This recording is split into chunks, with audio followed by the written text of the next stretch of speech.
خلق السماوات والأرض بقادر على أن يخلق مثلهم بلى وهو الخلاق العليم. أوليس الذي خلق السماوات والأرض بقادر على أن يخلق مثلهم بلى وهو الخلاق. أوليس الذي خلق السماوات والأرض بقادر على أن يخلق مثلهم بلى وهو الخلاق العليم. إنما أمره إذا أراد شيئا أن يقول له كن فيكون.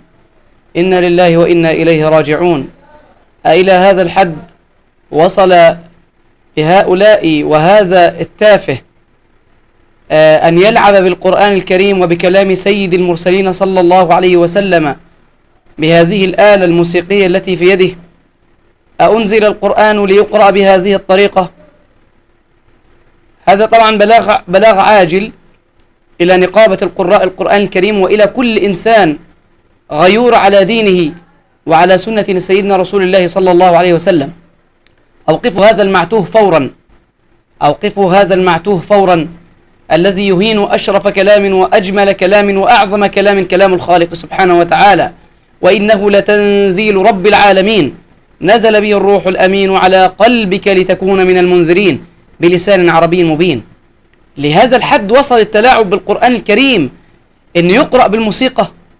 لهذا الحد وصل بنا الحد إلى هذه الطريقة وهذا الأسلوب الرخيص أن يقرأ القرآن الكريم على الآلات الموسيقية. وللأسف هذا إمام وهذا خطيب وهذا قارئ لكتاب الله للأسف يعلم الموسيقى ولا حول ولا قوة إلا بالله العلي العظيم. يعني نبرأ إلى الله تبارك وتعالى من أمثال هؤلاء، نبرأ إلى الله تبارك وتعالى من الذين لا يجاوز القرآن حناجرهم، وحسبنا الله ونعم الوكيل. بلاغ عام وبلاغ عاجل إلى نقابة قراء القرآن الكريم المصرية وإلى كل إنسان غيور على دينه في مصر وفي خارج مصر. أوقفوا هذا المعتوه وأقيموا الدعوات ضده حتى يحبس ويجازى على فعله هذا في إهانة كتاب الله تبارك وتعالى. أحباب رسول الله صلى الله عليه وسلم، ليس لنا أغلى من كتاب الله تبارك وتعالى، وليس عندنا أغلى من سنة رسول الله صلى الله عليه وسلم ومن القرآن الكريم. موسيقى إيه وكلام فاضي إيه؟ ما تعلمناش موسيقى وبنقرأ القرآن الكريم ونرفض أن نتعلم الموسيقى، ونرفض أن نطوع كتاب الله تبارك وتعالى للآلات الموسيقية، نرفض أن نطوع كتاب الله تبارك وتعالى للآلات الماجنة والمعازف التي ذكرها رسول الله صلى الله عليه وسلم وقال أنها من علامات الساعة. أحباب رسول الله صلى الله عليه وسلم، من لا يغار على دينه لا يغار على عرضه. اللهم قد بلغت، اللهم اشهد. هذا بلاغ إلى نقابة قراء القرآن الكريم.